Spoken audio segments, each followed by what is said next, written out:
Good morning everyone. Hello बच्चों, आपका topic running है आइसोमेरिज्म। और बेटा इस टॉपिक में आपके दो पार्ट कंप्लीट हो गए।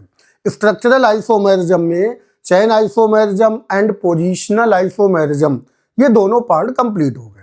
आज हम लोग स्टडी करेंगे फंक्शनल आइसोमेरिज्म। बेटा याद रखना एक बात, फंक्शनल आइसोमेरिज्म में कंपाउंड की फैमिली चेंज होती है। फैमिली चेंज होने के कारण इनकी फिजिकल प्रॉपर्टीज और केमिकल प्रॉपर्टीज दोनों ही चेंज हो जाती हैं। अब अगर हम आपसे क्वेश्चन करें कि बताइए बेटा फिजिकल केमिस्ट्री, क्वेश्चन हमारा ये है कि बताओ भाई फैमिली कैसे चेंज होती है, तो आप क्या जवाब देंगे? अरे भाई, अगर फंक्शनल ग्रुप चेंज हो जाता है तो कंपाउंड की फैमिली भी चेंज हो जाती है। यही एक ऐसी आइसोमेरिज्म है जिसमें कंपाउंड की फैमिली चेंज होती है। चेन आइसोमेरिज्म में फंक्शनल ग्रुप सेम रहता है, केवल कार्बन चेन की लेंथ चेंज होती है। पोजिशनल आइसोमेरिज्म में फंक्शनल ग्रुप सेम रहता है, लेकिन फंक्शनल ग्रुप की पोजीशन कार्बन चेन में चेंज होती है। अब जो ये आइसोमेरिज्म है इसमें क्या है, फंक्शनल, तो फंक्शनल ग्रुप ही चेंज हो जाएगा। अगर फंक्शनल ग्रुप चेंज तो फैमिली भी चेंज हो जाएगी। अगर फैमिली चेंज है तो physical properties as well as chemical properties दोनों चेंज हो जाती हैं। तो क्या है functional isomerism? Let us start. क्या है बेटा फंक्शनल आइसोमेरिज्म? देखो ध्यान से, कंपाउंड्स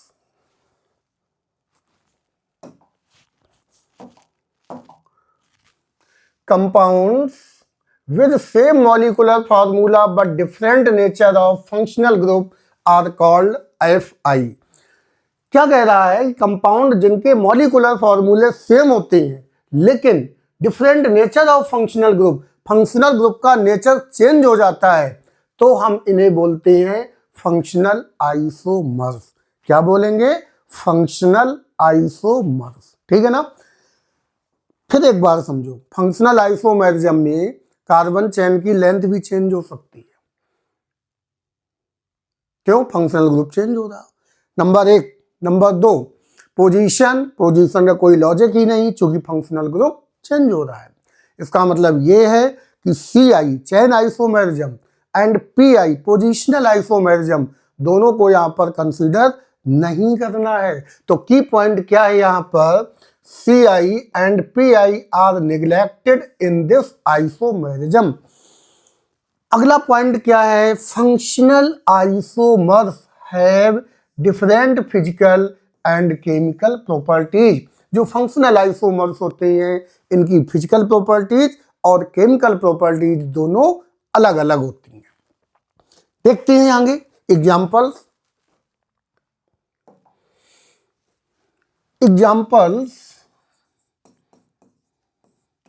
जैसे मान लो एक कंपाउंड हमने लिया, इस कंपाउंड का नेम है C2H6O। ठीक है, ये हमारा मॉलिक्यूलर फार्मूला है। इस मॉलिक्यूलर फार्मूले में एक कंपाउंड क्या बन गया? CH3CH2OH। यहां पर बोलो बेटा फैमिली कौन सी है? ये OH ग्रुप जो है ये एल्कोहल को बताता है। ठीक है, और दूसरा कंपाउंड है CH3OCH3। ये बोलो बेटा क्या बना? ये यहां पर बन गया ईथर। एक एल्कोहल, दूसरा ईथर, एक लिक्विड, एक गैस। एक intermolecular hydrogen bonding large extent में बनाता है, दूसरा बहुत ही स्मॉल एक्सटेंट में बनाता है। इसका मतलब ये है कि दोनों की फैमिली अलग अलग है, तो दोनों की फिजिकल प्रॉपर्टीज भी अलग अलग हो गई। दोनों की डेंसिटी भी अलग है, दोनों की केमिकल रिएक्शन भी अलग अलग है। That's mean everything change. दूसरा example,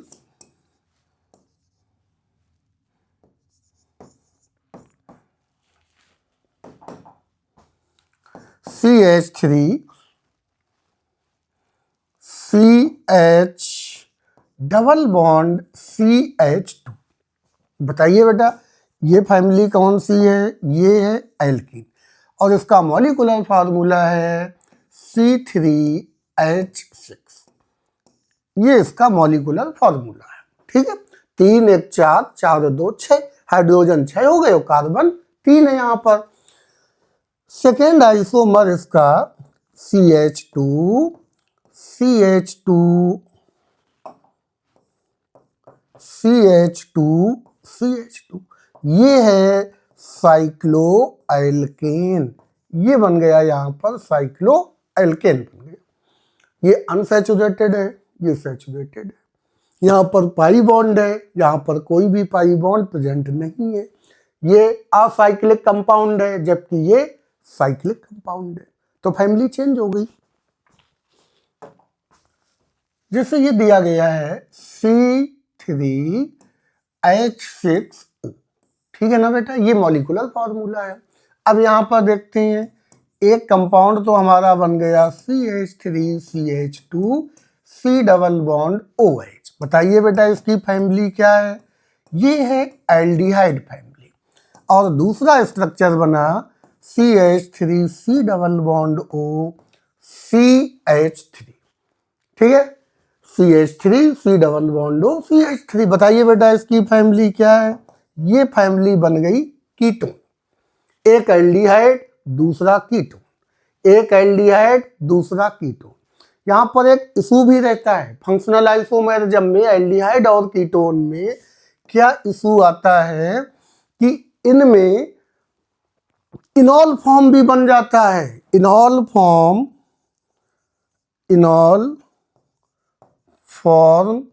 can also exist. इनॉल form can also exist. यहाँ पर इनॉल फॉर्म बनने का चांस भी प्रेजेंट होता है। देखो, कुछ कंपाउंड लेते हैं, उन कंपाउंड के जरिए चेक करते हैं कौन कौन से फंक्शनल ग्रुप पॉसिबल हैं या कौन कौन से फंक्शनल ग्रुप हमें कंसीडर करने हैं। जैसे यहाँ पर ये भी बन गया, ये भी बन गया। अब अगर हम तीसरा देखते हैं तो ये भी बन सकता है CH2 double bond CH CH2OH। Unsaturated alcohol है, एलाइल एल्कोहल भी बन गया, है ना। इसी तरह ईथर भी बन सकता है CHO CH3, methyl vinyl ether भी बन गया है। साथ में ये भी एक बन सकता है 3 कार्बन साइक्लो एल्कोहल भी बन के तैयार हो गया। और भी देखो ये इपॉक्साइड भी बन जाता है ऑक्सीजन रिंग बनाने में। ये देखो, ठीक है ना, कई टाइप के स्ट्रक्चर पॉसिबल हैं, हर एक की फैमिली अलग है। Aldehyde, ketone, allyl alcohol, unsaturated, ether, यहाँ पर साइक्लो एल्कोहल सैचुरेटेड है, ठीक, और यहाँ पर इपॉक्साइड। तो ये जो फैमिली चेंज हो रही है, तो क्यों चेंज हो रही है? क्योंकि इनका फंक्शनल ग्रुप चेंज हो रहा। फंक्शनल ग्रुप चेंज होने का मतलब all these are functional isomers with respect to each other. सभी यहाँ पर एक दूसरे के रिस्पेक्ट में फंक्शनल आइसोमर्स हैं। क्लियर हुआ ना? जैसे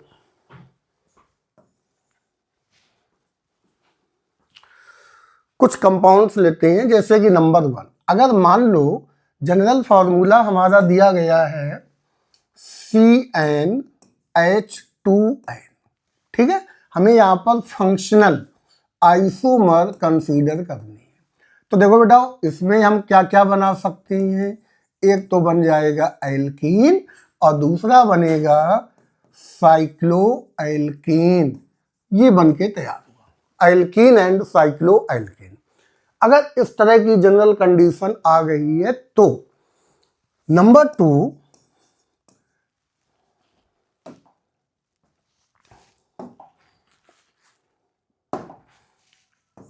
CnH2n+2O।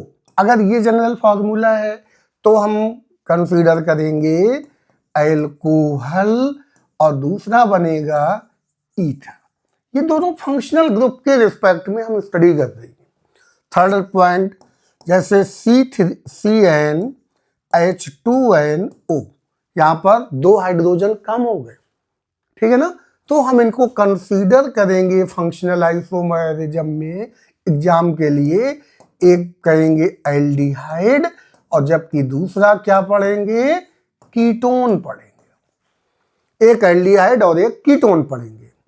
इसी तरह से CnH2nO2, how many oxygen, 2 oxygen, जबकि कार्बन और हाइड्रोजन का फॉर्मूला सेम है। यहाँ पर इनके लिए हम स्टडी करेंगे कार्बोक्सिलिक एसिड, कार्बोक्सिलिक एसिड और साथ में एस्टर की स्टडी करेंगे। ये 2 फंक्शनल ग्रुप हमें यहाँ पर कंसीडर करनी है, जबकि स्ट्रक्चरल आइसोमर तो कई एक बनेंगे, लेकिन फंक्शनल आइसोमर हम ये दोनों लेंगे। इसी तरह से मान लो ये दिया है CnH2n+3n। अगर ये जनरल फार्मूला है तो फिर बताइए, इस तरह के जनरल फार्मूले में हम लेंगे 1 degree, 2 degree and 3 degree amines को कंसीडर करेंगे। तो ये हमें की पॉइंट याद रखना है कि 1 degree, 2 degree, 3 degree amines are always functional isomers. यहाँ पर की पॉइंट में लिखा भी है, देखो ध्यान से क्या लिखा है, 1 degree and 2 degree, 1 degree and 3 degree, 2 degree and 3 degree are functional isomer. ये जो अमाइंस होती हैं 1 डिग्री, 2 डिग्री, 3 डिग्री अमाइंस, ये हमेशा कौन सी होंगी, फंक्शनल आइसोमर्स होंगी।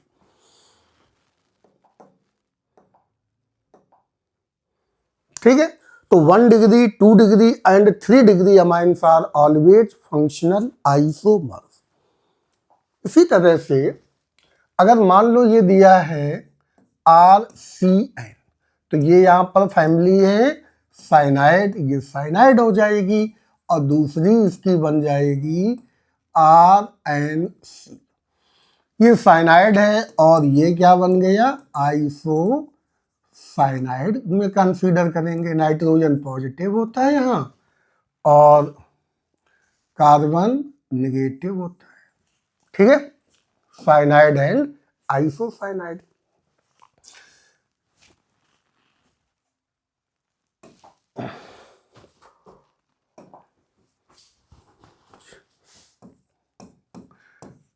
जैसे नाइट्रो ग्रुप दिया है R डबल बॉन्ड O, यहां पर नाइट्रोजन पॉजिटिव, नाइट्रोजन ने 4 बॉन्ड बना दिए और ऑक्सीजन कैसा होगा, ऑक्सीजन नेगेटिव। ठीक, ऑक्सीजन नेगेटिव। ठीक है, तो इसे हम पढ़ेंगे नाइट्रो। ये हो गया नाइट्रो और यहाँ पर दूसरा इसका जो फंक्शनल आइसोमर बनेगा ये बनेगा नाइट्राइटो, नाइट्राइटो। ठीक है ना, समझ रही हो ना। नंबर 8, मान लो कार्बोक्सिलिक एसिड हो गया, एल्डिहाइड हो गए, कीटोन हो गए। ठीक है ना, अब मान लो कि एक कंपाउंड दिया है RSO3H, सल्फोनिक एसिड है ये, सल्फोनिक एसिड। ठीक है, इसका जो दूसरा बन सकता है वो बन सकता है RSO3R-। ये बेटा क्या हो गया, ये हो गया सल्फोनिक एस्टर, सल्फोनिक एस्टर बन गया। तो ये भी यहां पर बन सकता है। ठीक है, तो इस तरह से इनके फंक्शनल ग्रुप को हमें कंसीडर करना पड़ता है। कुछ एग्जाम्पल्स और देखते हैं। जैसे ये दिया गया है एक कंपाउंड, जैसे ये क्वेश्चन है how many total structural isomer possible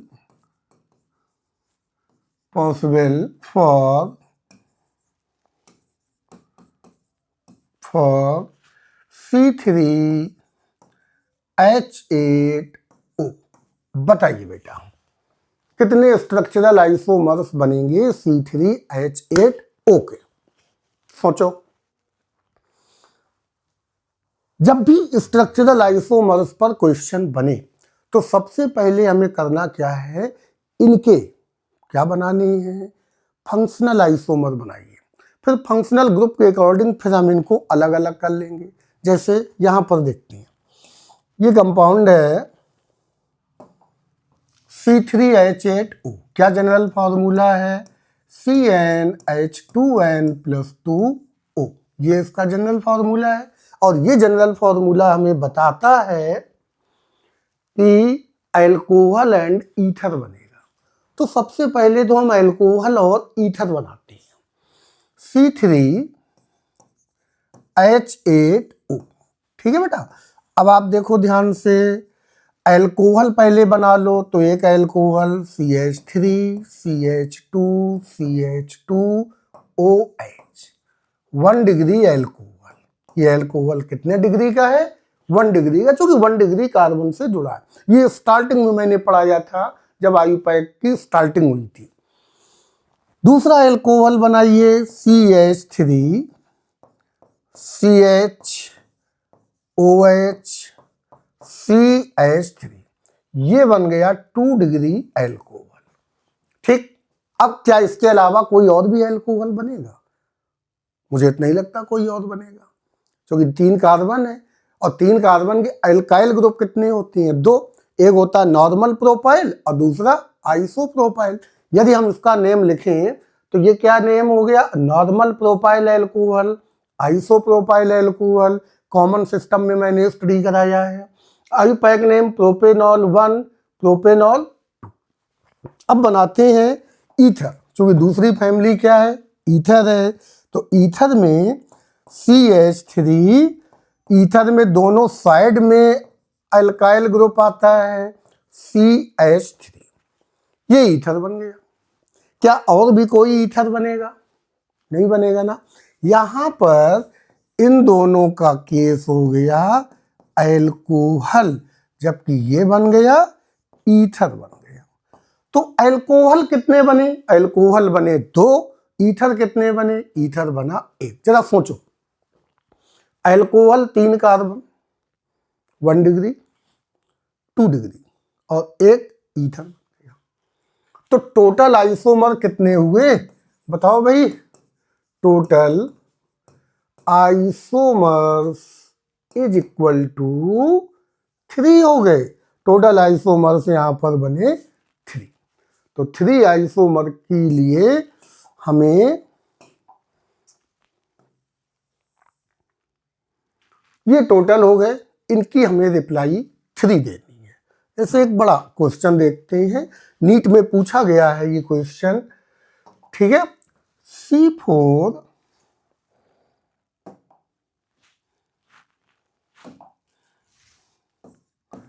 C4H10O, इसके बताइए total structural isomers, total structural isomers कितने बनेंगे। ठीक,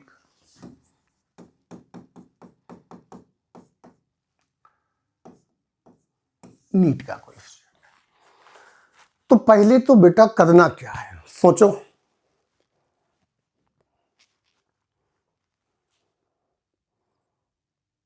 पहले निकालना है जनरल फार्मूला। जनरल फार्मूला इसका है CnH2n+2O, यही है ना। जनरल फार्मूले के बेस से इसकी पॉसिबिलिटी हो गई अल्कोहल की और दूसरी हो गई ईथर की हो गई, एक अल्कोहल और एक ईथर। टोटल फंक्शनल ग्रुप कितने आएंगे, 2 बनेंगे जाकर। एक फंक्शनल ग्रुप बताएगा अल्कोहल फैमिली और दूसरा फंक्शनल ग्रुप बताएगा ईथर फैमिली। एक एक करके हमें बनाने हैं। ठीक है, एक एक करके हमें बनाने हैं। कार्बन बेटा कितने हैं, 4। सबसे पहले हमने अल्कोहल पर ही फोकस किया, हमने लिए अल्कोहल्स। कितने अल्कोहल्स बनेंगे, बड़ी ही सिंपल सी ट्रिक होती है। अल्कोहल उतने बनेंगे जितने 4 कार्बन के अल्काइल ग्रुप्स होते हैं। अब 4 कार्बन के अल्काइल ग्रुप्स कितने होंगे, ये हमने alkyl group and functional group में आपको स्टडी कराया है, वहां पर पूरा याद करवाया था, सिखाया था, एक एक का निकालना। 4 कार्बन के अल्काइल ग्रुप कितने होंगे, ये होते हैं बेटा 4। C4H10 ब्यूटेन, ब्यूटेन के अल्काइल ग्रुप होते हैं, जब एक हाइड्रोजन निकालते हैं C4H9, ये बनते हैं टोटल 4 बनते हैं। अब ये 4 कौन कौन से बनेंगे, सबसे पहला काम आप क्या करिए, इनके चैन आइसोमर बना दो। ब्यूटेन के चैन आइसोमर्स बनेंगे 2, इन 2 चैन आइसोमर्स में जितने टाइप के हाइड्रोजन है उन्हें निकालना शुरू कर दो, बन जाएंगे। अब यहां पर हम देखते हैं number 1 CH3 CH2 CH2 CH2 एक, दूसरा CH3 CH2 CH3 एक, ये 2 हो गया, एक इससे निकाल लिया। अगर स्ट्रेट चैन है तो एक एक एक एक, ये दोनों आइडेंटिकल, ये दोनों आइडेंटिकल, एक बार किनारे से निकाला और एक बार इस बीच वाले से निकाल लिया। थर्ड नंबर में आते हैं। थर्ड नंबर में अब हम इसका लेते हैं आइसोब्यूटेन का स्ट्रक्चर, तो CH3 CH CH3 CH2 एक यहां पर आ गया, और नंबर 4 CH3 एक ये वाला निकाल दो, CH3 CH3 एक ये हो गया। तो 4 एल्काइल ग्रुप ब्यूटेन के बनेंगे। जब 4 एल्काइल ग्रुप यहां पर बनेंगे तो आप यहां पर बताओ बेटा अल्कोहल कितने बनेंगे, तब आप बोलेंगे सर अल्कोहल भी 4 बनेंगे। एक अल्कोहल, दूसरा अल्कोहल, ये हो गया तीसरा अल्कोहल OH, और ये हो गया चौथा अल्कोहल। एग्जाम में अगर हमें अल्काइल ग्रुप याद है तो एकदम रटा रटाया केस है कि कितने अल्कोहल बनेंगे, आप बोलेंगे सर 4 अल्कोहल बनेंगे। Normal butyl alcohol, secondary butyl alcohol, isobutyl alcohol, और ये टर्शरी ब्यूटाइल अल्कोहल। अगर वो ये पूछता है कि डिग्री के बेस से क्वेश्चन, तो डिग्री के बेस से यदि हम इसमें बात करें तो ये कितने डिग्री का अल्कोहल है, 1 डिग्री, ये बोलो बेटा 2 डिग्री। अच्छा ये वाला बताइए कितने डिग्री का अल्कोहल है, तो ये अल्कोहल हो गया 1 डिग्री, और ये अल्कोहल हो गया 3 डिग्री के। तो 1 डिग्री अल्कोहल कितने बने, 1 डिग्री अल्कोहल कितने आपको दिख रहे, 2, ये हो गए 2। 2 डिग्री अल्कोहल ये बन गया 1, और 3 डिग्री अल्कोहल कितने बने, 1। तो टोटल कितने हो गए, टोटल 4 अल्कोहल बने। बताइए क्या ये बात अच्छी तरह क्लियर हुई, सोच लो भाई, देख लो अच्छी तरह। कंपाउंड हमें ये दिया गया, रिवीजन करते हैं। इस कंपाउंड से कह रहा टोटल स्ट्रक्चरल आइसोमर्स बताइए। हमने स्ट्रक्चरल आइसोमर्स देखे, जनरल फार्मूला, सबसे पहले फंक्शनल ग्रुप का लॉजिक अप्लाई करना है। 2 फंक्शनल ग्रुप है, अल्कोहल है और दूसरा ईथर है। अल्कोहल हमें 4 कार्बन वाले का बनाना है, तो जब हम 4 कार्बन वाले का अल्कोहल बनाते हैं तो हमें पता है कि 4 कार्बन के अल्काइल ग्रुप 4 होते हैं। 4 के बेस से चारों अल्काइल ग्रुप हमने लिखे, और जिस कार्बन से हाइड्रोजन रिप्लेस किया गया है उसमें OH को ऐड कर दिया। जो डिग्री ऑफ कार्बन होती है वही अल्कोहल की डिग्री होती है। ये डिग्री 1 कार्बन है तो 1 डिग्री अल्कोहल, ये 2 डिग्री तो 2 degree alcohol, 1 degree and this 3 degree. तो अल्कोहल का काम तो ये हो गया। अब हम आते हैं ईथर पर। 4 कार्बन के ईथर में देखो बेटा C4H10O, ठीक है ना, ये ईथर पर आ गया। ईथर में आकर, अच्छा ईथर का फंक्शनल ग्रुप किस तरह लिखते हैं, ROR, यही तो है ना ईथर, ईथर का फंक्शनल ग्रुप ROR। अब 4 कार्बन को 2 पार्ट में क्लासिफाइड करते हैं। पहले क्या करें, एक साइड 1 कार्बन ले लें, एक साइड 3 कार्बन ले लें, और फिर दोबारा एक साइड 2 कार्बन, अगली साइड भी 2 कार्बन। तो इस ढंग से देखेंगे। सबसे पहले हमने लिया यहाँ पर एक कार्बन एक side CH3, CH2, CH2O, CH3, 4 carbon है ना टोटल। इसको क्या पढ़ेंगे, अगर आई पैक नेम तो मिथॉक्सी 1 मिथॉक्सी प्रोपेन, अगर ट्रेडिशनल नेम है तो मिथाइल नॉर्मल प्रोपाइल ईथर। अब यहां पर एक कार्बन का एल्काइल ग्रुप तो एक होता है, 2 कार्बन का भी एक होता है, लेकिन यहां तो 3 कार्बन है, तो 3 कार्बन के एल्काइल ग्रुप कितने होते हैं, सोचो।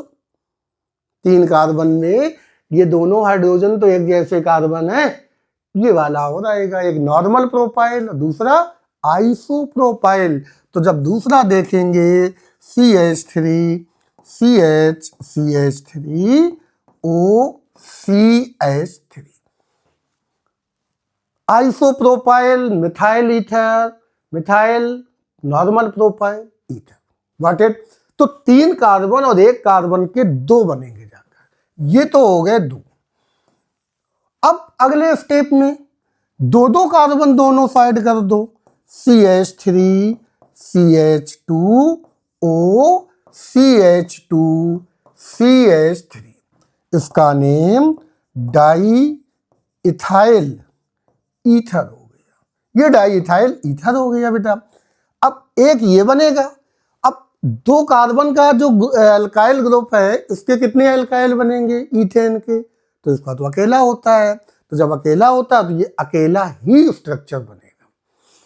तो टोटल ईथर कितने हुए बोलो बेटा, total ether is equal to 3, और टोटल अल्कोहल कितने हो रहे हैं, अभी पीछे निकाला था, अल्कोहल 4। तो ओवरऑल टोटल स्ट्रक्चरल आइसोमर्स कितने हो गए, 7 हो गए। ये आपने रिप्लाई कर दिया। बताओ कोई डाउट, समझ में आ गया ना अच्छी तरह से, वेरी गुड। इसी तरह से और एग्जांपल बढ़ाते हैं। जैसे कंपाउंड है, सपोज करो C4H8O2, ये दिया गया है, ठीक है। टोटल स्ट्रक्चरल आइसोमर्स बतानी है, टोटल स्ट्रक्चरल आइसोमर्स, ठीक है।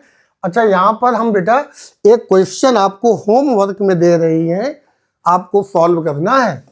होमवर्क में नंबर 1 C5H12 5 O, इसके आपको टोटल, पहले ये देखो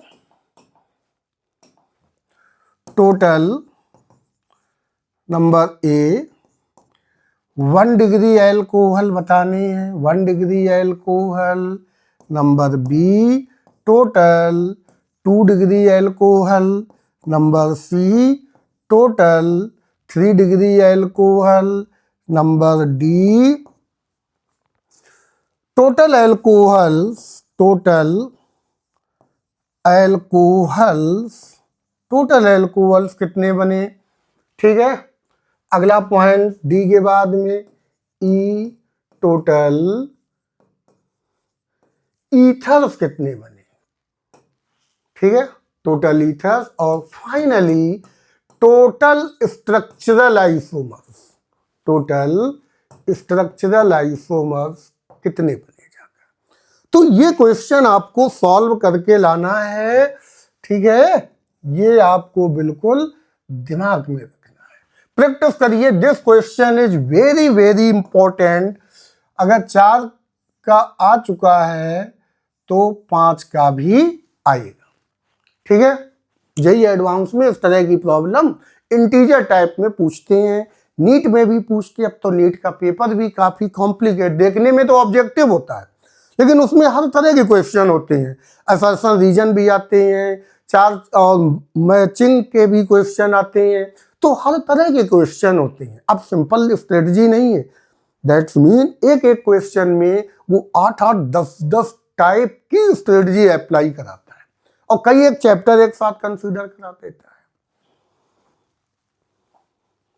हमारा क्वेश्चन है टोटल स्ट्रक्चरल आइसोमर C4H8O2 के बताने। सबसे पहला काम बेटा क्या था, जनरल फॉर्मूला। क्या है जनरल फॉर्मूला इसमें, CnH2nO2।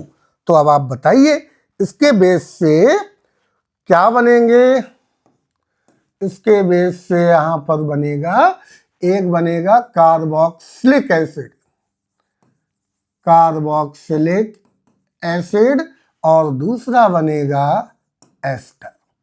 एक कार्बोक्सिलिक एसिड और दूसरा एस्टर बनेगा। लिखो,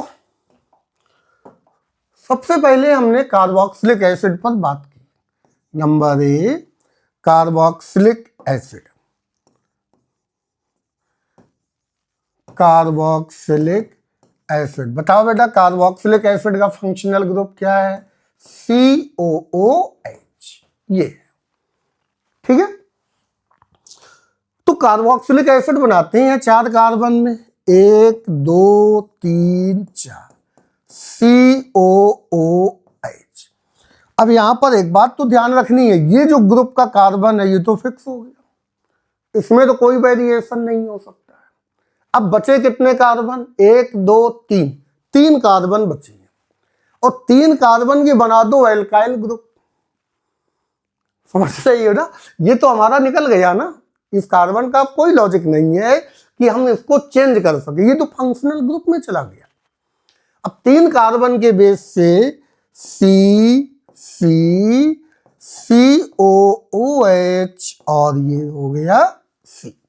इसका नेम है ब्यूटेनोइक एसिड, ब्यूटेनोइक एसिड, जबकि इसका नेम क्या बनेगा, नंबरिंग अगर आप करते हैं तो नंबरिंग के बेस से 1 2 3, तो ये बन गया 2 methyl propanoic acid, propanoic acid हो गया। तो आप देख रहे हो एक कार्बन फंक्शनल ग्रुप में पूरी तरह इन्वॉल्व है, 3 बचे, 3 के बेस से एल्काइल ग्रुप बना दिए, 3 का एक नॉर्मल और एक का आइसो हो गया। ठीक है, कॉमन नेम ब्यूटाइरिक एसिड और इसका कॉमन नेम क्या होगा, आइसोब्यूटाइरिक एसिड। ठीक है, अब एस्टर में आते हैं। जब हम एस्टर की अब बात करें, एस्टर में आ जाओ। एस्टर बताइए बेटा, एस्टर का जनरल फॉर्मूला RCOOR। यही है फंक्शनल ग्रुप में। आप ध्यान दो, इतना तो हमारा फिक्स हो चुका है, इसका मतलब जो कार्बन, एक कार्बन तो फिक्स हो गया, फंक्शनल ग्रुप में चला गया। बचे कितने कार्बन, 3 कार्बन। तो 3 कार्बन के बेस से 3 कार्बन को हमें क्लासिफाइड करना होगा। ठीक है, सबसे पहले हमने 2 को इधर रखा, 1 को इधर रखा। ठीक है, ध्यान से समझना बेटा। तो ये हो गया CH3 CH2 C double bond O CH3, methyl butanoate, methyl propanoate. ये 3 कार्बन है और 1 कार्बन अल्काइल ग्रुप में चला गया। फिर 1 कार्बन को उधर भेज दो, एक एक कार्बन चेंज करते रहिए। तो अगला जो बनेगा isomer CH3 C double bond O CH2 CH3, क्या बन गया, इथाइल इथेनोएट। देखो ध्यान से, मिथाइल प्रोपेनोएट, इथाइल, ये इथेनोएट और ये ग्रुप क्या और भी चेंज होगा, चेक करते हैं। अगला बन गया, एक बार फिर हमने भेज दिया C double bond O CH2 CH2 CH3। ये तो हमारा कार्बोक्सिलिक एसिड का ग्रुप है, फॉर्मिक एसिड वाला, और यहाँ 3 कार्बन आ गए। इसका नेम क्या लिखोगे? नॉर्मल प्रोपाइल, नॉर्मल प्रोपाइल है ना, या नॉर्मल प्रोपाइल मीथेनोएट। एक कार्बन है, यहाँ 2 थे तो इथेनोएट, एक कार्बन है तो मीथेनोएट। क्या और भी बनेंगे? जरा सोचिए। बिल्कुल बनेगा। क्या यहाँ 3 कार्बन है, 3 कार्बन के एल्काइल ग्रुप कितने होते हैं? आप कहेंगे 2 होते हैं सर, एक नॉर्मल और दूसरा आइसो, तो चौथा एक और भी बनेगा, HC double bond O CH CH3 CH3। यहाँ का किनारे का कार्बन ऑक्सीजन से जुड़ा है और ये बीच का कार्बन ऑक्सीजन से जुड़ा है। इसका नेम क्या लिखोगे? आइसोप्रोपाइल मीथेनोएट। आइसोप्रोपाइल मीथेनोएट हो गया। तो टोटल एस्टर कितने बने? 4 बने। टोटल एस्टर कितने हो गए? Ester is equal to 4। जबकि एसिड कितने हो गए? कार्बोक्सिलिक एसिड, ये कितने हुए? कार्बोक्सिलिक एसिड ये हैं, देखो कितने बने थे? कार्बोक्सिलिक एसिड 2 बने थे, ये हो गए 2। तो ओवरऑल टोटल एसआई कितने बने? स्ट्रक्चरल आइसोमर 6 बन गए। क्लियर? अच्छी तरह समझ गए?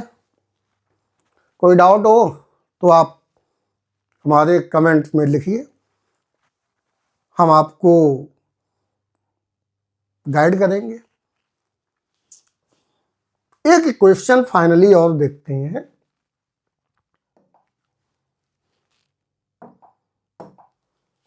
नेक्स्ट क्वेश्चन, जैसे C4H11N दिया गया है, ये एग्जाम्पल है, ठीक है। अब वो हमसे क्वेश्चन पूछ रहा टोटल एसआई बताइए, स्ट्रक्चरल आइसोमर्स कितने बनेंगे। सबसे पहले आप जनरल फॉर्मूले में आइए। क्या है जनरल फॉर्मूला? जनरल फॉर्मूला अगर हम देखें CnH2n+3n, क्या यही अप्लाई हो रहा? देखो ध्यान से, N4, 4 2 जा 8, 8 + 3 11 हो गया। ये जनरल फॉर्मूला यहाँ सटीक बैठ गया। दैट्स मीन क्या है? यहाँ पर हम कहेंगे कि 1 degree 2 degree and 3 degree amines form, 3 type की अमाइन यहाँ पर बनके तैयार हो जाएंगी। 1 degree 2 degree and 3 degree amines. तो ठीक है, 4 कार्बन की कितनी अमाइंस बनेगी बताइए आप। अभी हमने ट्रिक बताई थी आपको। How many 1 degree amines form? 4 carbon है, 4 कार्बन के एल्काइल ग्रुप कितने बने? 4 ही तो बनेंगे। कितने बनेंगे? 4। तो 4 1 डिग्री अमाइन हो गई। सिंपल सा है तरीका। तो 1 डिग्री की एल्काइल अमाइन कितनी बनेंगी? 4। कौन कौन सी बनेगी? Number first 1 degree amine. अच्छा बेटा, ये आपको याद रखना है कि कार्बन की डिग्री से अल्कोहल की डिग्री, अल्काइल हैलाइड की डिग्री, कार्बन की डिग्री चलती है, लेकिन अमाइन की जो डिग्री होती है ये नाइट्रोजन की डिग्री से चलती है। ये हमने डिग्री ऑफ कार्बन में ही आपको पढ़ाया है, वहां पर आप अच्छी तरह समझ सकते हो। तो ये हो गया 1 2 3 4, ठीक है, NH2 1 डिग्री। दूसरा 1 2 3 4 NH2, ये भी 1 डिग्री। ब्यूटेनामाइन 1 ब्यूटेनामाइन 2। कार्बन, 4 कार्बन का एल्काइल है, इसी को हम एल्काइल के फॉर्म में देख रहे हैं। 1 2 3, ये हो गया NH2 1 डिग्री। एंड 1 2 3, ये आ गए बेटा आपके 4 1 डिग्री अमाइन। कितने हुए? 4 हो गए 1 डिग्री अमाइन। चारों कार्बन देखो यहां पर चारों स्ट्रेट चेन में है, इसको पढ़ेंगे ब्यूटेनामाइन 1 ब्यूटेनामाइन 2 1, 2 2 methyl propanamine 1 and 1 2 3 2 methyl propanamine 2। सभी के नेम अलग हो गए। अब 2 डिग्री अमाइन बनाते हैं। 2 degree amine, 2 degree amine, 2 degree amine का जनरल फॉर्मूला RNHR डैश। अब यहां पर 4 कार्बन 2 पार्ट में स्प्लिट हो जाएंगे। 2 पार्ट में स्प्लिट होने का मतलब ये है कि नाइट्रोजन से 2 कार्बन जुड़ेंगे, और 2 कार्बन जब नाइट्रोजन से जुड़ते हैं तो 2 डिग्री अमाइन होती है। यहाँ पर पहले 4 कार्बन है ना, C4H11N, यही है ना अपना मॉलिक्यूलर फॉर्मूला। तो यहाँ पर एक बार पहले 3 कार्बन ले लो, 1 2 3 NHCH3। क्या और भी कोई बनेगा? आपको बताना है। जी हाँ, बिल्कुल बनेगा। एक साइड 3 कार्बन है ना, और 3 कार्बन के एल्काइल ग्रुप कितने होते हैं? तो 3 कार्बन के एल्काइल ग्रुप 2 होते हैं, ठीक है। 1 2, ये NHCH3। क्या इसके अलावा भी कोई बनेगा? भाई मुझे तो नहीं लगता, आप चाहें तो बना सकते हैं। ये है 2 डिग्री अमाइन। 3 डिग्री अमाइन में आते हैं। 3 डिग्री अमाइन, तो 3 डिग्री अमाइन कितनी बनेगी? जनरल फॉर्मूला है RNR dash R dash. 4 carbon को 3 पार्ट में स्प्लिट करना होगा। कैसे करोगे? एक में 1, फिर 1 और फिर 1 2। CH3 CH2 and CH3 CH3। क्या और भी 3 डिग्री अमाइन पॉसिबल है? तो ज्यादा दिमाग नहीं लगाते, इस तरह सोचते हैं। एक कार्बन का एल्काइल ग्रुप कितने होते हैं? 1 बना। इसका मतलब इन दोनों में तो कोई चेंजिंग आ नहीं सकती। 2 कार्बन का एल्काइल ग्रुप कितने होते हैं? वो भी 1 होता है। तो ये 2 कार्बन है, इसका एल्काइल ग्रुप भी अकेला है। 2 से अगर अधिक कार्बन है तो एल्काइल ग्रुप बढ़ेंगे। यहां पर 1 कार्बन 2 कार्बन, इससे ज्यादा तो नहीं है ना। ठीक है, फाइनल रिजल्ट देते हैं। तो फाइनल रिजल्ट में 1 डिग्री अमाइन, 1 डिग्री अमाइंस कितनी बनी? 4। 2 डिग्री अमाइंस कितनी हुई? 2 डिग्री अमाइंस हुई 2। और 3 डिग्री अमाइंस कितनी है? ये है 1। तो टोटल कितने हो गए? 4 2 6 और 1 7 आ गए। ये आंसर यहाँ पर रिजल्ट है। अगर एक साथ आप करेंगे, आपसे क्वेश्चन पूछा उसने कि भाई ये बताइए C4H11N के टोटल स्ट्रक्चरल आइसोमर्स कितने होंगे? अब आप बनाना शुरू कर दिया, 1 2 3 4 5, कहीं ना कहीं गलतियां कर बैठोगे। 100% गलती होगी। और वो आंसर आपका 100% गलत हो जाएगा। तो लॉजिकली विचार करो ना। लॉजिकली विचार क्या करना है, सबसे पहले जनरल फार्मूला लगाइए। जनरल फार्मूला लगाने के बाद में ये देखो कि हमें क्या क्या मिलेंगे। तो जैसे आपने जनरल फार्मूला लगाया तो आपको पता चल गया कि यहाँ केवल अमाइंस बनेंगी, और वो भी 1 डिग्री, 2 डिग्री, 3 डिग्री की। फिर अब आप पहले 1 डिग्री बनाइए। 1 डिग्री कितनी बनेगी, जितने कार्बन दिए गए हैं उन कार्बन के जितने एल्काइल ग्रुप्स हों। फिर 2 डिग्री बनाइए और फिर 3 डिग्री बनाइए। इस तरह से अगर आप बनाएंगे तो कभी गलती नहीं हो सकती, आपकी मार्किंग हमेशा पॉजिटिव होगी, नो डाउट, कभी गलती हो ही नहीं सकती है। एक होमवर्क में क्वेश्चन देते हैं, आपको सॉल्व करना है।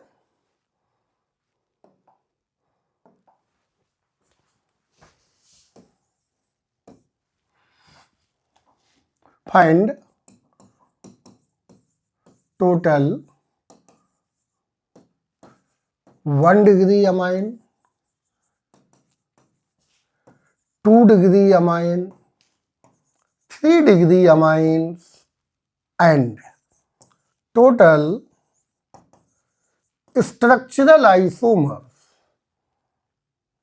for given compound, for given compound, और कंपाउंड है C5H13।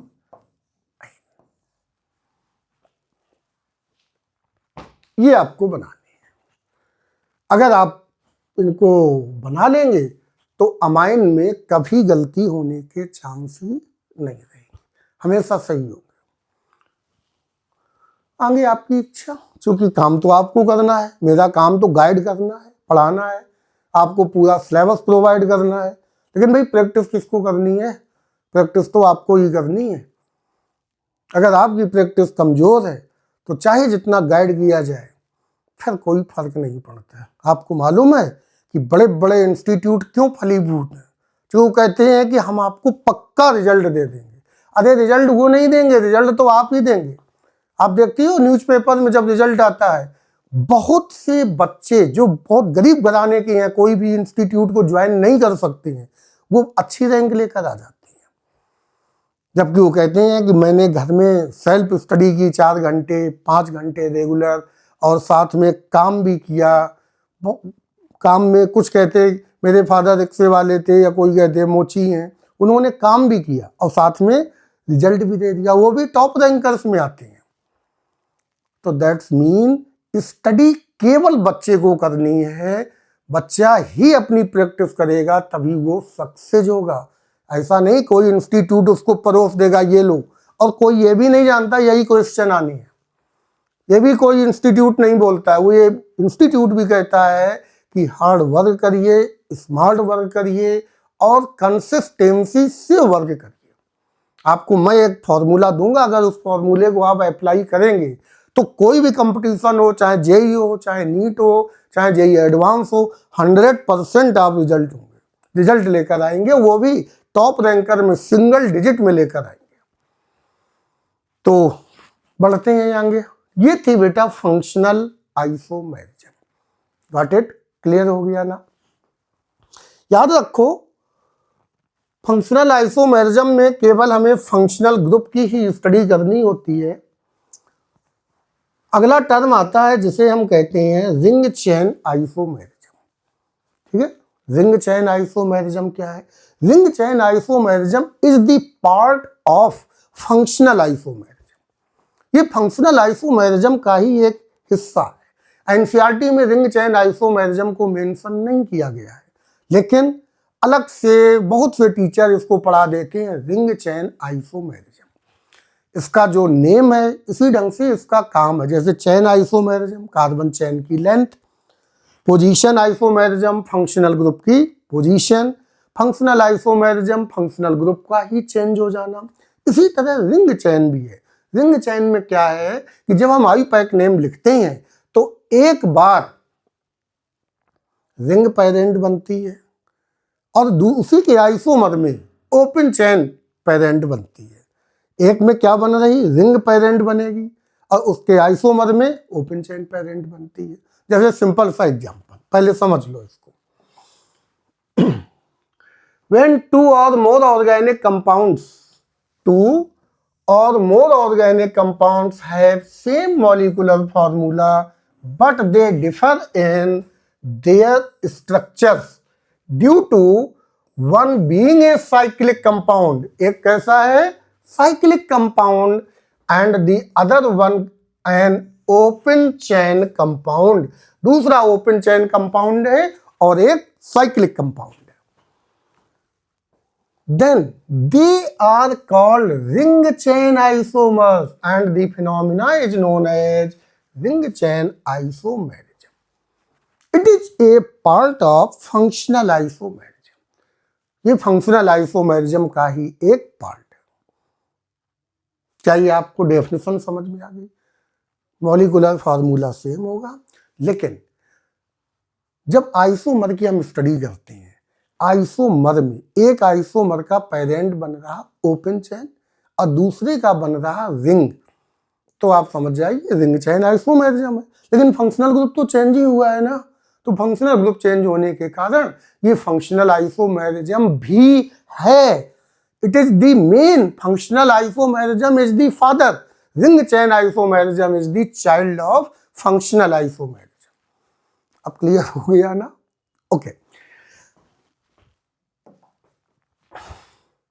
जैसे CH3, ये देखना बेटा ध्यान से, C3H6 है, ठीक है।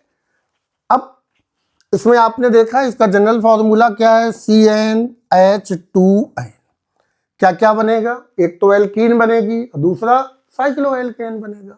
तो एल्कीन और साइक्लोएल्केन के बेस से एक तो बन गया CH3, CH double bond CH2, ये प्रोपीन है, और दूसरा बन गया यहाँ पर साइक्लोप्रोपेन।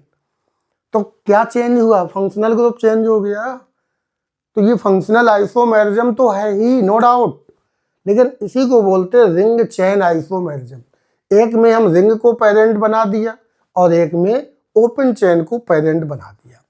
इसे पढ़ेंगे साइक्लोप्रोपेन, साइक्लोप्रोपेन, और ये हो गए प्रोपीन, ये प्रोपीन हो गई। क्या ये बात समझ गए?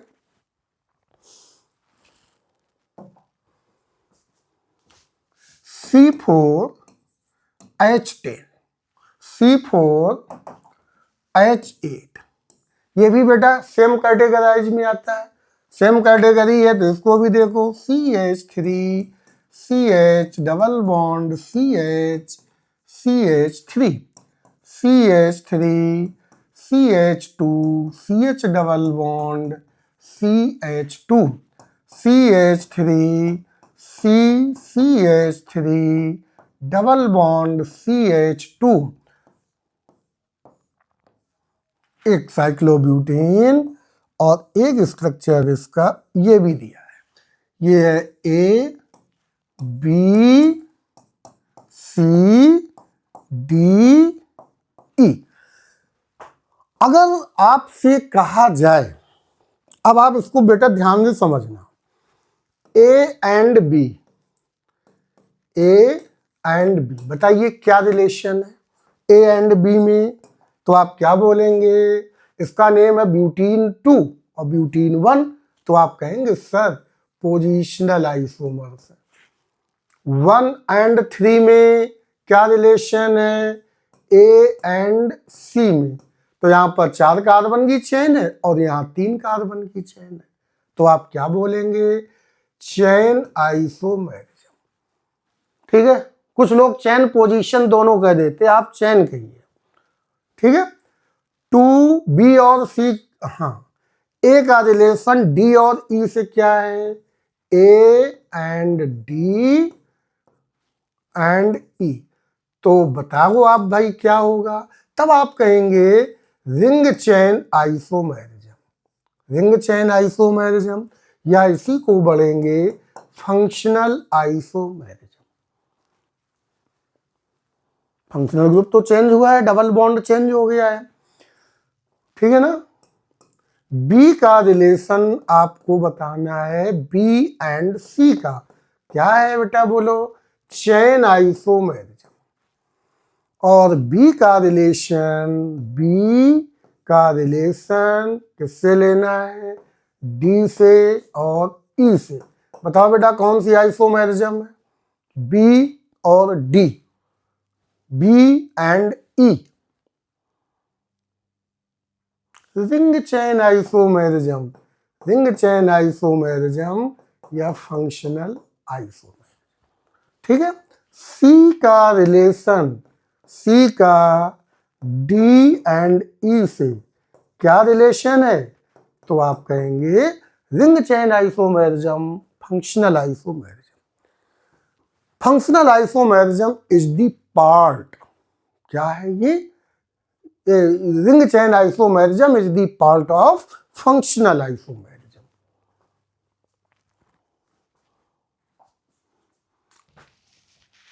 एक कंपाउंड है, ये 8 कार्बन की रिंग दी गई है, ठीक है, 8 कार्बन है यहां पर,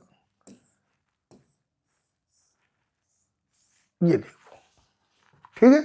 फिर इसके बना दिए गए, मान लो ये 6 कार्बन हो गए, 2 हो गए, मान लो ये 4 कार्बन हो गए, ठीक, मान लो 3 कार्बन हो गए, 1 2 3 4 5, ठीक है, ओके। ये है ए,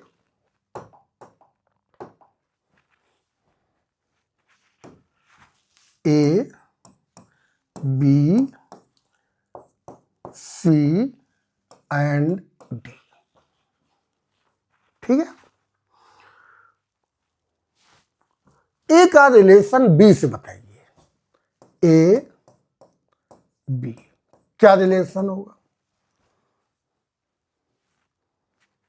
अरे भाई 8 कार्बन की chain, 8 carbon, 6 carbon, 4 carbon, 4 carbon यहां पर भी है, ये 3 कार्बन और ये 5 कार्बन,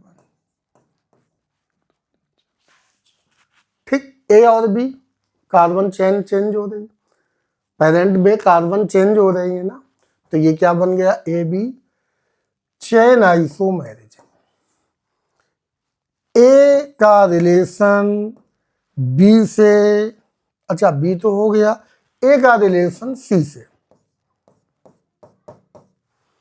8 कार्बन, इसमें पेरेंट तो हमारा यही है साइक्लोऑक्टेन, यहां पर 4 कार्बन है, 1 2 3 4, और ये भी 4 कार्बन है।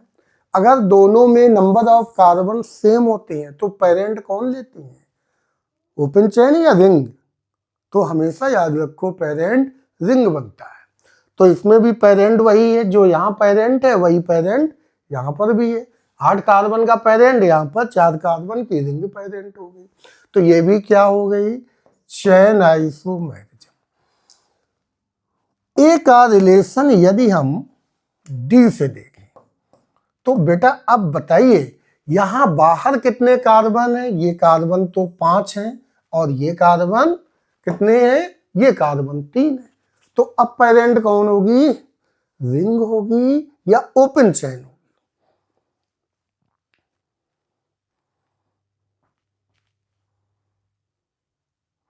अब तो पेरेंट ओपन चेन है, क्योंकि बाहर कार्बन 5 और रिंग में कार्बन 3 है, ये पेरेंट हो जाएगा, यहां पर पेरेंट ये बनेगा, यही मेन चेन बनेगी जाकर।